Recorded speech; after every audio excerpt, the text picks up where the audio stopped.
Landlords are assholes, generally speaking. Everyone knows that. But if you think residential landlords are bad, they're nothing compared to commercial landlords. Landlords of commercial buildings are some of the cruelest, nastiest people I've ever come across. This revenge tale is about a commercial landlord and how I dealt with him. Before going ahead, please subscribe my channel and press the bell icon for getting notification. Back in the 90s, sometimes I'd go for lunch at this restaurant in the basement of our building. The place was called The Vault because it had a massive bank vault that had always been there, dating back to the days before the place was turned into a restaurant. The vault was so huge that they could seat a couple of tables in there, and you could eat dinner surrounded by rows of old, gleaming safe deposit boxes.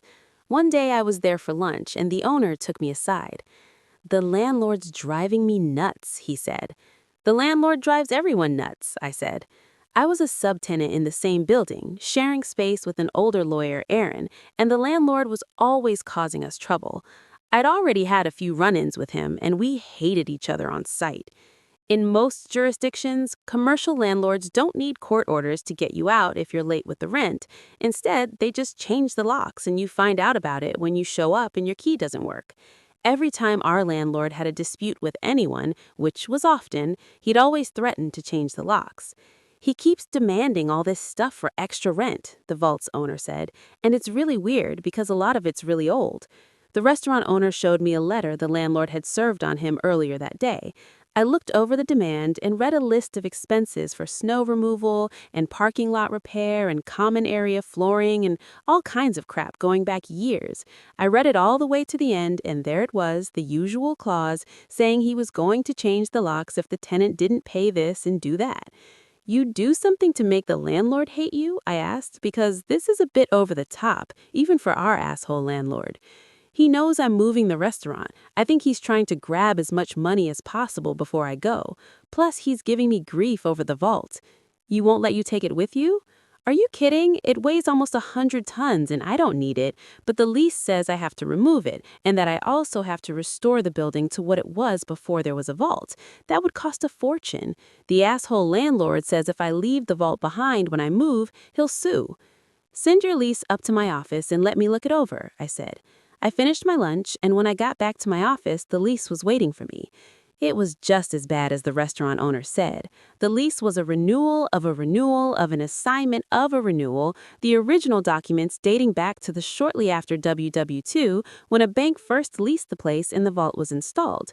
Somehow, the landlord had suckered the restaurant into taking over a lease that left him liable to remove a bank vault at the end of term. No big deal, I thought. The restaurant can default and all the landlord can do is sue a shell company. But when I got to the last page of the lease, there was a guarantee clause. The restaurant owner had personally guaranteed the lease, and he was on the hook for removing a vault weighing 100 tons and then fixing the place up. It would cost a fortune. The case was hopeless, of course. That was obvious right away. But then I thought about the asshole landlord with his demands and his threats and his rent hikes, and I asked my brain to do me a solid, which it promptly did. I picked up the phone and called the restaurant owner. "I'm fucked, right? You're calling me to say there's no way out. That's what my commercial lawyer already said, but I just thought I'd ask." "I can save you, but it's gonna cost." "How much?" "5,000 in legals and another G note for the agent." "Agent? What kind of agent?" "Real estate. Send up a check, certified, and leave the rest to me." The check hit my desk in less than an hour. I went to Aaron's office. "I need a real estate agent," I said. "You buying a house?" "Nope." "Selling a house?" "Nope." By this point, I'd been sharing space with Aaron for almost 5 years, and he knew me pretty well. "You pulling one of your stunts again?" he asked. "Yep, but nothing that will get you into trouble."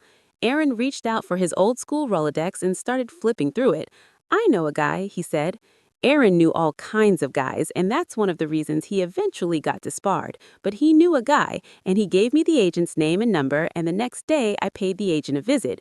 I told him what I needed, and we agreed to terms. I gave him some papers and the cash for his fee. A few days later, I was again at the vault for lunch. The owner saw me walk in and greeted me himself. "The landlord's here," he said.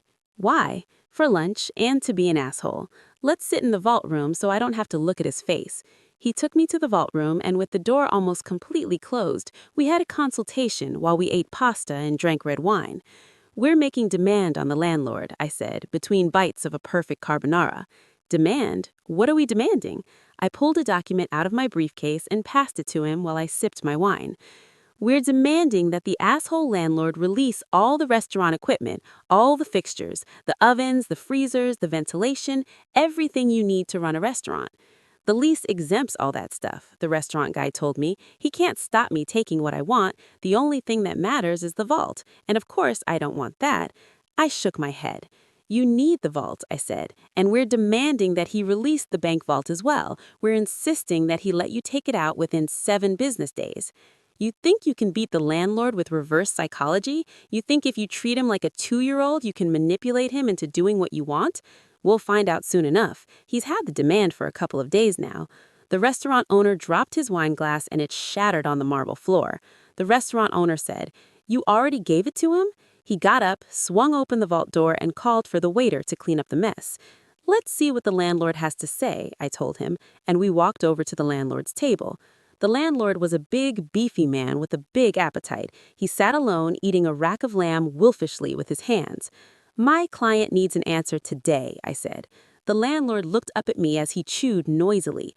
"I'm the vault's lawyer," I said. "I gave you a demand the other day. My client needs an answer right now. He needs the vault for a new place, and he's got to make arrangements." "Your client can forget about the bank vault," he said, wiping his massive greasy hands on an already soiled napkin. "But you can't do that," I said. My shock was feigned, but the restaurant owner's jaw dropped for real. The landlord laughed at us. "I'm the landlord. I can do what I want." "I'm going to need that in writing because my client might sue," I said. "Sue all you like," the landlord told me. "Sue till you're blue in the face." He told me I'd have a formal response by day's end, and then he told me to go away and let me finish my lunch. When the letter arrived from the landlord claiming ownership over the bank vault, I brought it downstairs and showed it to my client. "How the hell did you do that?" he asked. "Trade secret," I said. The following month, the restaurant moved out and the place was empty, and that was too bad because I'd always liked eating at the vault. Now the restaurant was in a new location 20 minutes away. They called the new place the Vault, and they'd preserved the vibe of the old place. It was very similar, except they didn't have the bank vault. The bank vault, all 100 tons of it, was where it had always been, in the basement of the building where I rented space. I showed up for work a little after that, and Aaron collared me.